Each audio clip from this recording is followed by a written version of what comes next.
following video is an overview of the behavior modification system that we use at Stoner Hill Elementary for 2018-2019. It is a reward system with a psychological twist. The system is student-centered. That means everything that we do, every decision, for example, what rewards should they get, is centered around something that the student is interested in. Now, the reason why we have them decide what the reward is that if it's something that they don't care about, then there's really no point. If a teacher thinks, okay, well, I'll give them cupcakes or iPad time or maybe an extra 10 minutes of recess as a reward, well, they would be in the wrong, because what if the student doesn't care about any of those items? Then really the incentive isn't an incentive at all. The question that the teacher should always ask is, what is it that you, the student, would want as a reward? What interests you? Possible incentives, and these are actually items that we use at our school. First, if it's a food item, Takis. These are the go-to item. Kids love them. And again, if you do decide to do a weekly party as a reward, and I'll get more on this later on, possible reward, an additional reward is, well, a weekly music party. And of course, while they listen to the music, they're snacking on Takis. To take it further, PlayStation 3. Or, if you've got the funding, get yourself a PlayStation 4. So, here is exactly how it works from A to Z. But before moving on, a couple of items and disclaimers. Everything can be modified to make it convenient for you. For example, if you can't find Takis at your local grocery store, okay, well, ask the student, besides Takis, what else do you enjoy? Cheeto hot fries, what else? Doritos, Cool Ranch, maybe the Pringles. They have these lemon lime flavored Pringles that taste similar to Takis. So anything we do is flexible. And last but not least, we're always trying to perfect a system, and we tinker here and there to what we think will make the system better. It's sort of like, updating Windows. Always something better, something we need to fix, and we do it on a daily or a weekly basis. So up first, we have our Tier 1 modification. It involves every single individual, and it's a recess ticket system. Each student receives a recess ticket, as shown to your right here, and they'll place this ticket at the corner of their desk. Now, it's important that that the student can see their ticket. Teacher should not be holding it. They should not have it in their pocket. It has to be on their desk. More on that later. If the student is well behaved the entire day and does not lose it for poor behavior, let me emphasize this, they'll have their recess. And our recess is at the end of the day. And as I just said, the student must be able to see the ticket at all times. They have to be alert and aware of what's at stake. If you told them, I'm taking your recess, and we didn't have the ticket system, well, it doesn't impact them as much as it should. Because if it seems like, oh, you took away something that's intangible to me, well then, like, what's the point? I couldn't see it. I couldn't feel the impact of me actually losing it, like I would losing money, for example. The ticket is to be taken with them to enrichment, during their class transitions, etc. So, for example, if you have problems with kids not talking in line, they just have to bring their ticket with them. All students, not just the troublemakers.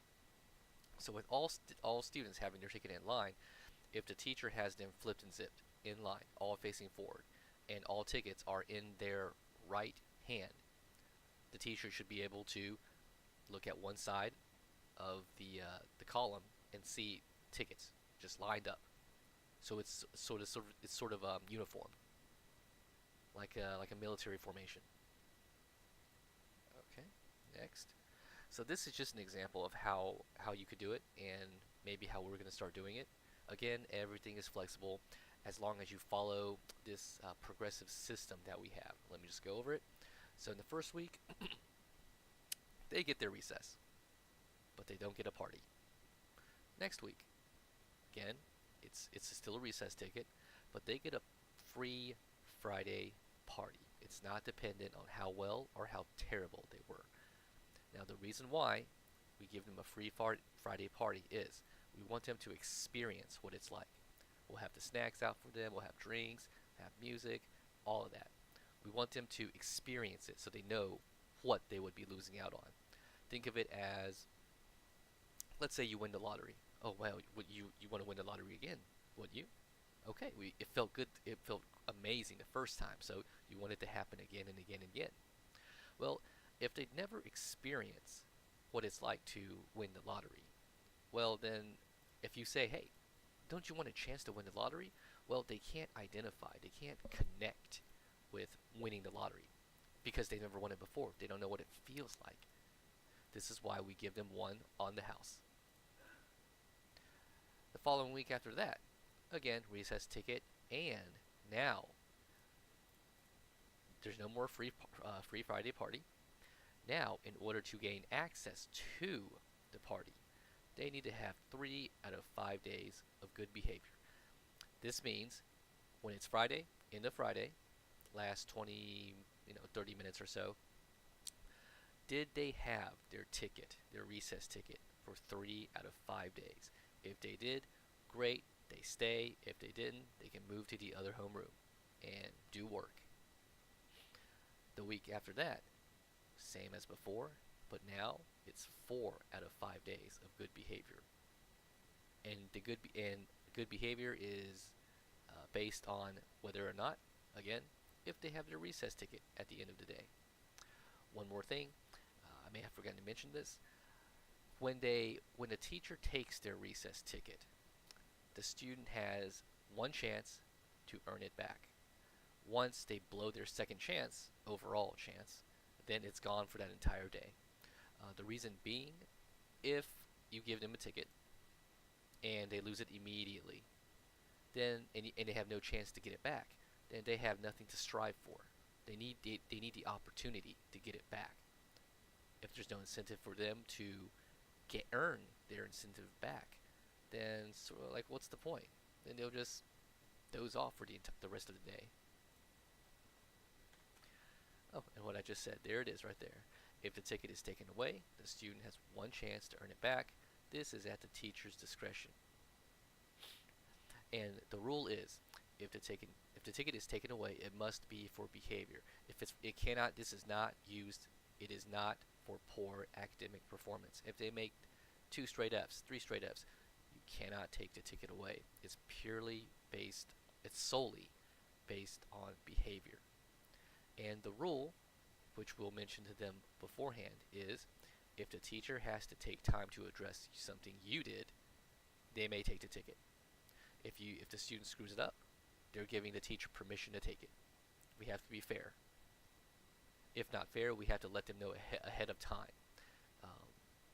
Any changes that we make to the system, like for example, okay, well, now the party is going to be on Thursdays, or now you need 5 days of perfect behavior in order to get into the party. We always tell them a week beforehand, just so they get a heads up. Now, for those who are still not with the program, we have a Tier 2 modification. It's a stronger incentive. Students in this tier, they get Tier 1's reward, and they get Tier 2's on top of it. So it's a double dose. So far, this is how we've done it. So every day, at the beginning of each day, it's just like the recess ticket. We give them 5 tokens. Each time they misbehave, the teacher takes 1 token. And the Tier 1 system is progressive like Tier 2. The scheduling of Tier 2, again, everything's flexible. You can make it just like Tier 1's. Where is that? For the 4 weeks. Maybe week 1, you'll give them 5 tokens every day. And you'll tell them that you need at least 4 tokens each day, or 3 tokens to get in, to have your little snack party, day by day. And then the following week, you say, hey, now it's going to take 4 tokens to get in. And then you can even decrease the frequency. You can say, hey, instead of coming in here every day, now it's every other day. Which means, if I ask for 3 tokens on a Monday, and you know the party's on Tuesday, well, I need 6 tokens from you on Tuesday, 3 times 2.